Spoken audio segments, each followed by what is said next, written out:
A graça e a paz de Cristo para todos. Nós saudamos a todos os irmãos com um abraço fraternal em Cristo Jesus. Queremos dizer que é com muita alegria que estamos aqui neste momento para compartilhar a palavra de Deus mais uma vez.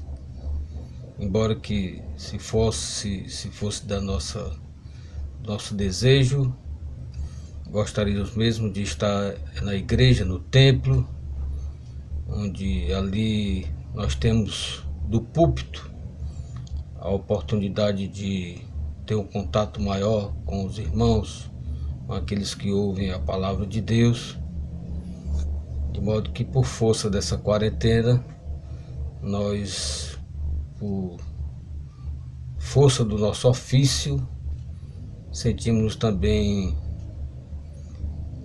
inteirados com o nosso dever de pregar a palavra de Deus, levar o alimento ao rebanho do Senhor.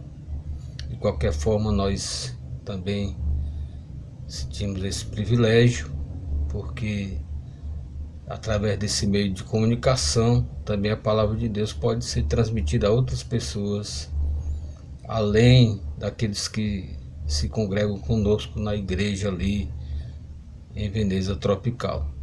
Hoje nós vamos meditar no texto que se encontra na Epístola aos Hebreus, capítulo 10, verso 32. Eu peço que você atente para a leitura desta palavra. Logo após nós vamos fazer uma oração e vamos meditar na palavra do Senhor. Atente para a leitura da palavra. Repetindo, se encontra em Hebreus, capítulo 10, dos versos 32 ao 39. Hebreus 10, do 32 ao 39. Lembrai-vos, porém, dos dias anteriores, em que, depois de iluminados, sustentastes grande luta e sofrimentos, ora expostos como em espetáculo, tanto de opróbrio quanto de tribulações, ora tornando-vos coparticipantes com aqueles que desse modo foram tratados. Porque não somente vos compadeceste dos encarcerados, como também aceitaste com alegria o espólio dos vossos bens, tendo ciência de possuirdes vós mesmos patrimônio superior e durável. Não abandoneis, portanto, a vossa confiança, ela tem grande galardão. Com efeito, tendes necessidade de perseverança, para que, havendo feito a vontade de Deus, alcanceis a promessa. Porque ainda dentro em pouco tempo, aquele que vem virá e não tardará. Todavia o meu justo viverá pela fé. Se retrocederes nele, não se comprais a minha alma. Nós, porém, não somos dos que retrocedem para a perdição. Somos, entretanto, da fé para a conservação da alma.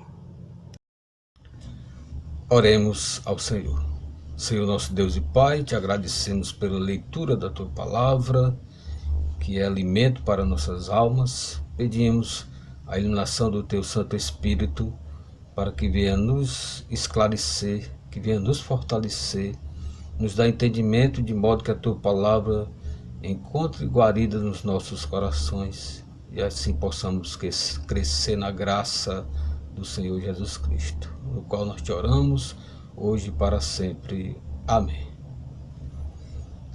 Gostaríamos de meditar nesta oportunidade, baseado no texto que nós lemos em Hebreus, o seguinte tema: perseverança em meio à perseguição. Os primeiros cristãos, que são o público, os leitores principais dessa epístola, eles passaram por grandes perseguições. Nesse período houve grande perseguição sobre a igreja. Diz a história que os cristãos foram perseguidos pelo Império Romano. Muitos foram lançados nas arenas do Coliseu, onde ali eram mortos, muitos atacados pelas feras, Outros foram crucificados. outros foram dispersos. Lá em Hebreus capítulo 11, você também vê várias narrativas falando do sofrimento dos primeiros cristãos. De modo que isso não foi motivo para que eles também deixassem de perseverar na sua fé. Certo historiador diz que o sangue dos mártires é a sementeira da igreja. Ou seja, ele quis dizer que quanto mais os cristãos eram perseguidos e chegavam a morrer, serem mártires, mais parecia que aquilo servia como um adubo para o crescimento do evangelho. Podemos dizer que a igreja cresceu mais em toda a história, foi exatamente nesse período de perseguição do primeiro século. De modo que isso não quer dizer também que a igreja não passava por dificuldades, por perseguições, por sofrimentos, que os crentes não tinham os seus problemas. Mas é porque Deus fortaleceu aquele povo.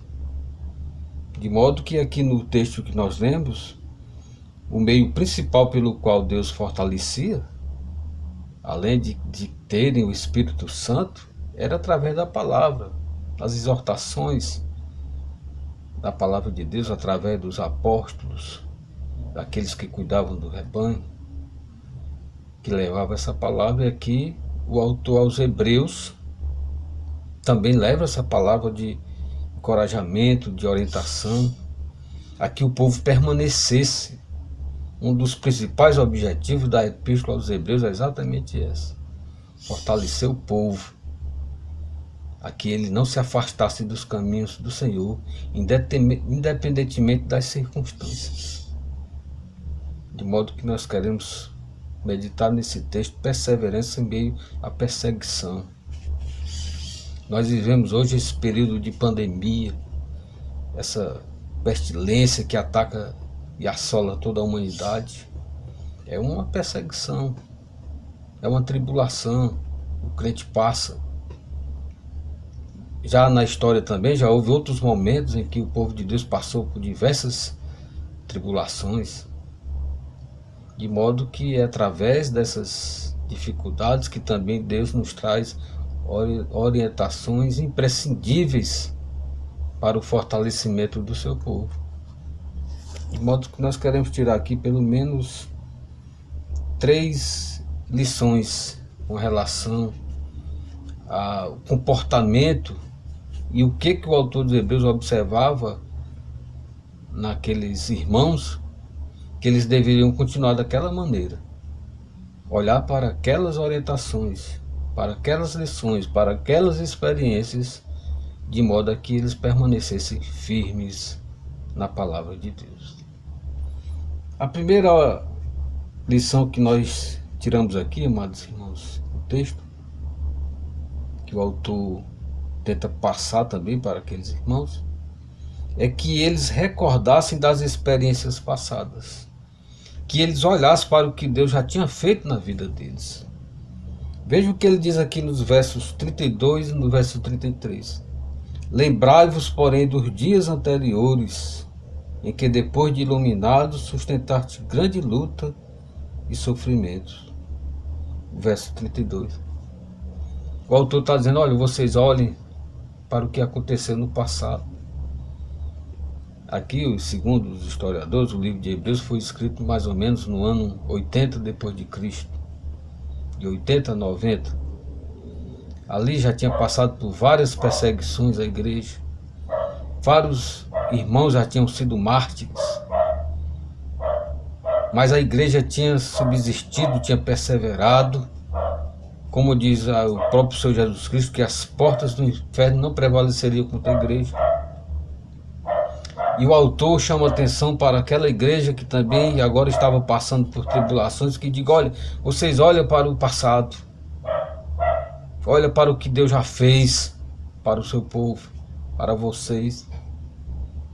De fato, irmãos, se a gente for olhar para a nossa vida, nós vamos louvar a Deus por tudo que Ele já fez por nós.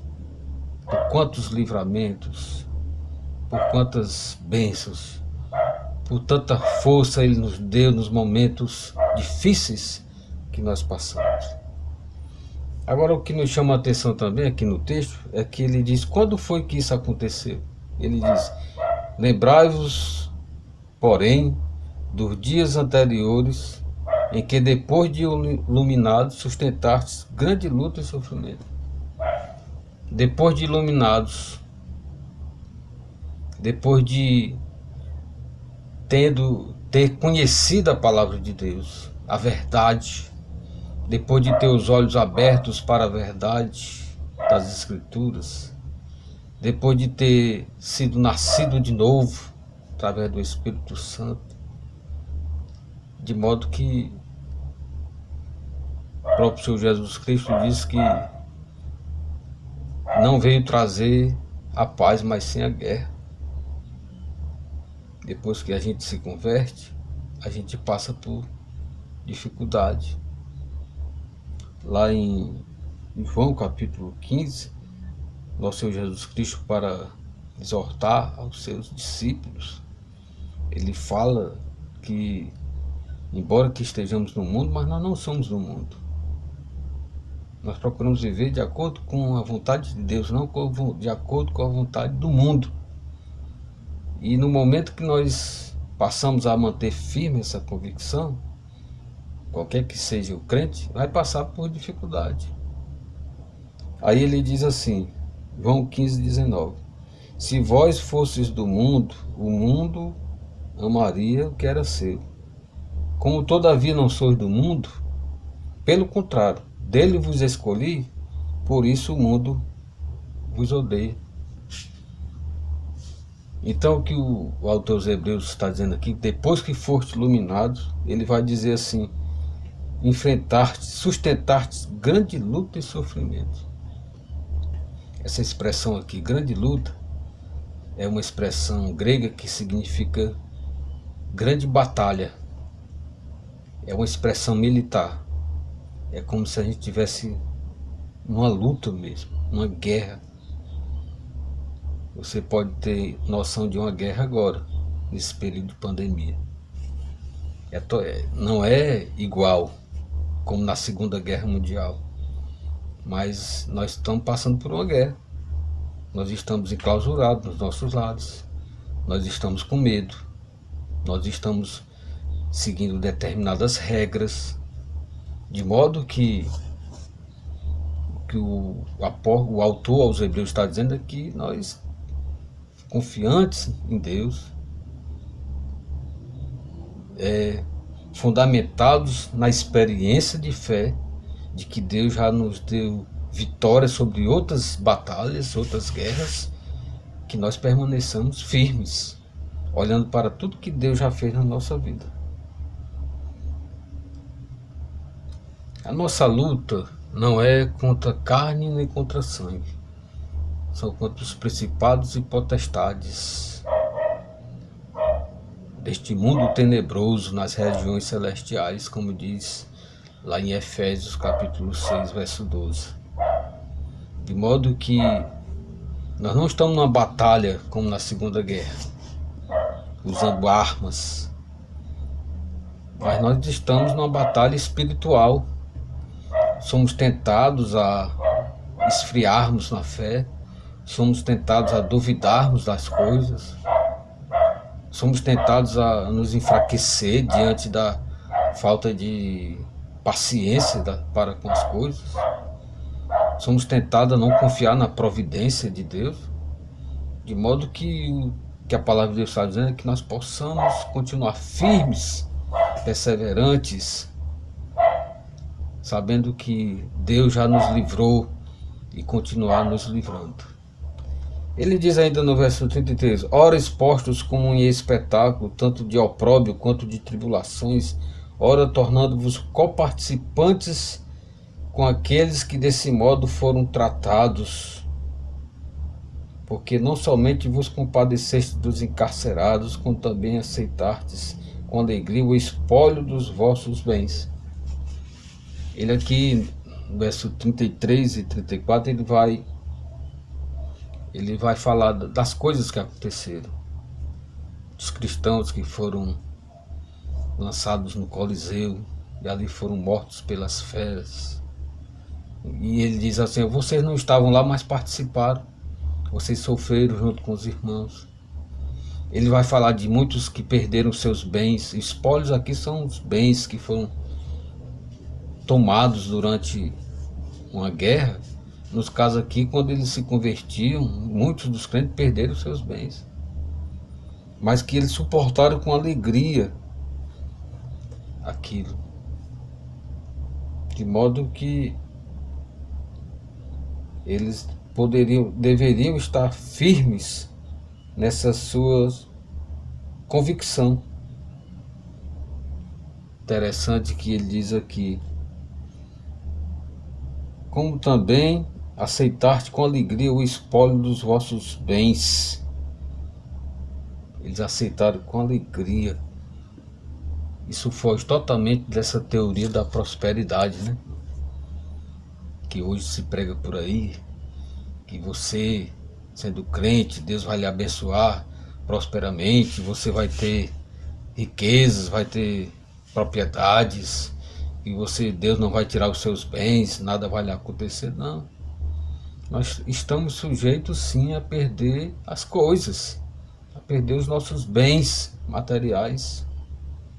Por isso que o nosso Senhor Jesus Cristo nos advertiu, né, é que nós não devêssemos estar presos a essas coisas.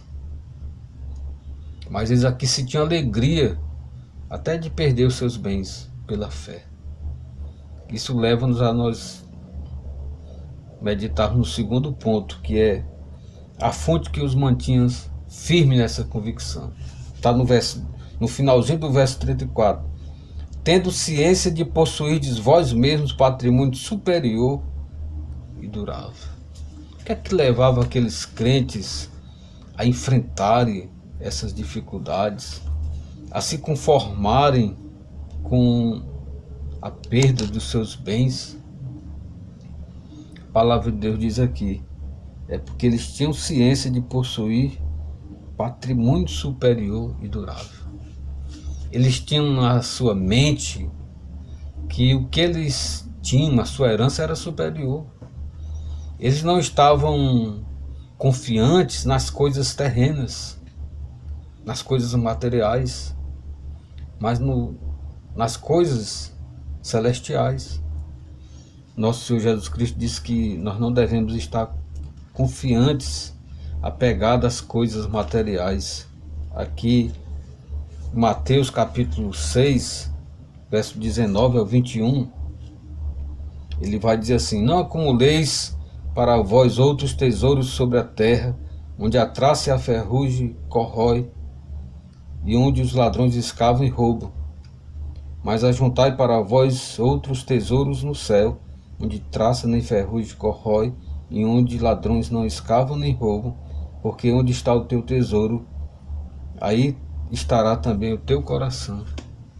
Mas aqueles irmãos lá de Hebreus, eles não estavam confiantes nessas coisas, mas eles estavam confiantes no reino celestial, até porque a nossa herança não é deste mundo.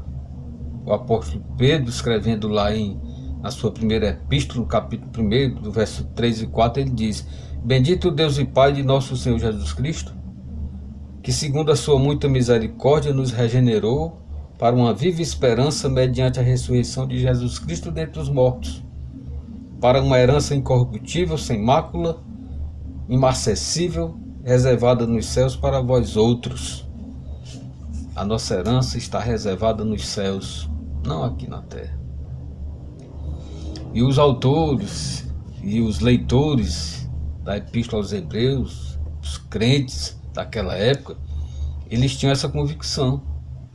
Veja que aqui no capítulo 11, nos versos 10, quando fala dos heróis da fé, ele vai dizer assim: porque aguardava a cidade que tem fundamentos, da qual Deus é o arquiteto e o edificador. E no verso 16 ele diz assim: mas agora aspiram a uma pátria superior, isso é, celestial, Por isso Deus não se envergonha deles de ser chamado seu Deus, porquanto lhes preparou uma cidade. De modo, amados irmãos, que o que nos fortalece, o que nos dá ânimo para enfrentar as dificuldades, as perdas, é nós estarmos confiantes numa herança superior. É nós estarmos confiança que nada tira aquilo que nós ganhamos de Deus. A nossa fé, a nossa esperança em ter uma vida eterna, em estarmos com Deus, em estarmos com Cristo. Nada tira isso de nós. Isso é mais valioso do que todo o ouro e toda a prata. Se nós estivermos firmes nesta confiança, nós vamos superar toda e qualquer perda, porque quem tem Jesus tem tudo, mas quem não tem Jesus não tem nada. A terceira lição que nós observamos aqui é a expectativa da vinda de Cristo. A partir do verso 35, ele ainda aqui vai dar uma palavra de perseverança, quando ele diz: não abandoneis, portanto, a vossa confiança, ela tem grande galardão, a recompensa da salvação. Galardão quer dizer prêmio, recompensa. Se nós continuarmos firmes, confiando em Deus, a nossa recompensa é segura. Aí ele vai falar da vinda de Cristo. Com efeito, tendes necessidade de perseverança, para que, havendo feito a vontade de Deus, alcanceis a promessa. Porque ainda dentro de pouco tempo aquele que vem virá e não tardará. Todavia o meu justo viverá pela fé. Se retroceder, não se comprais nele a minha alma. Nós, porém, não somos dos que retrocedem para a perdição. Somos, entre tantos, da fé para a conservação da alma. A certeza da volta de Cristo deve nos motivar a fazer a vontade de Deus. Isto é, de viver debaixo da perseverança, da obediência, olhar para a vinda de Cristo. Ele diz aqui, no verso 36, com efeito tendes necessidade de perseverança, para que, havendo feito a vontade de Deus, alcanceis a promessa. Ou seja, a necessidade de confiança, de perseverar na fé, olhando para o nosso alvo, que é Cristo. Porque aquele que vem virá, ele não tardará. Ou seja, a volta de Cristo é iminente, ele pode voltar a qualquer momento. E mesmo que demore um pouco mais, mas nós devemos manter firme essa nossa alegria, essa nossa motivação, aguardando a volta do Senhor. Aí ele vai dizer que nós não somos dos que retrocedem, dos que voltam. Jesus Cristo diz que quem põe a mão no arado e olha para trás não é digno do reino dos céus. Nós devemos olhar para o alvo, que é Cristo. Continuar olhando para Cristo. Ele também diz que nós não somos, porque quando ele nos chamou, lá em João capítulo 10, ele vai dizer isso. João capítulo 10, verso 28 e 29. Ele nos deu uma segurança na salvação. Diz assim, João 10, 28 e 29. Eu lhes dou a vida eterna, jamais perecerão, e ninguém as arrebatará da minha mão. Aquilo que meu Pai me deu é maior do que tudo, e da mão do Pai ninguém pode arrebatar.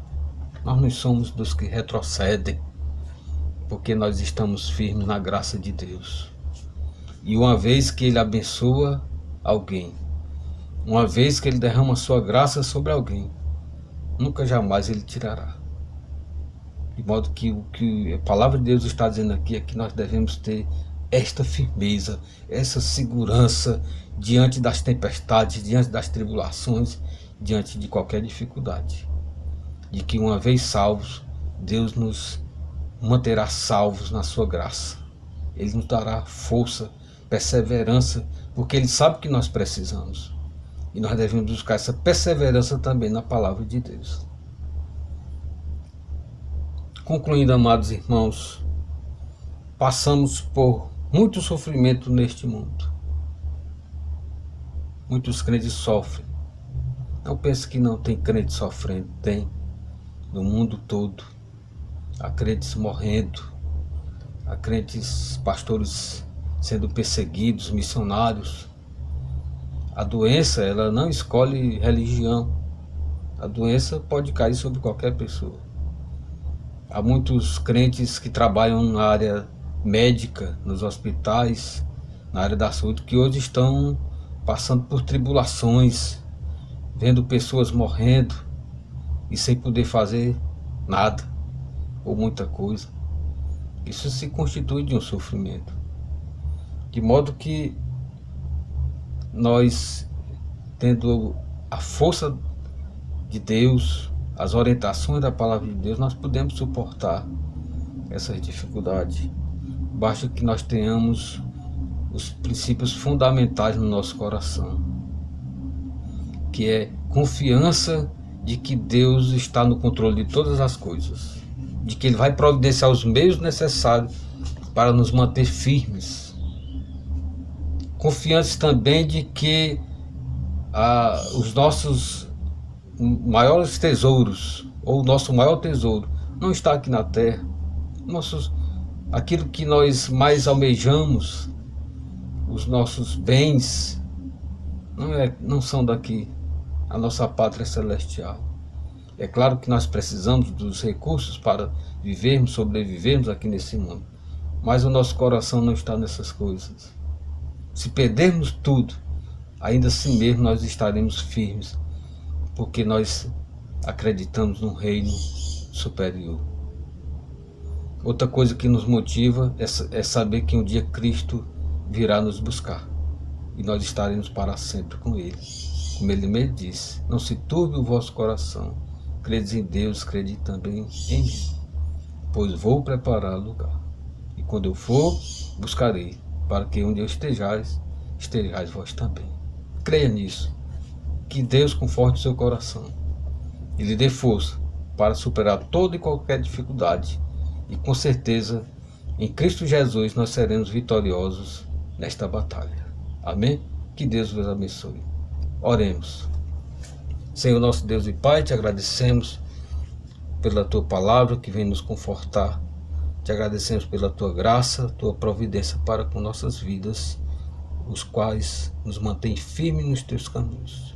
Que tu continue nos fortalecendo, nos dando a graça de permanecermos firmes até aquele dia, quando estaremos contigo para o todo sempre. Em nome de Jesus. Amém.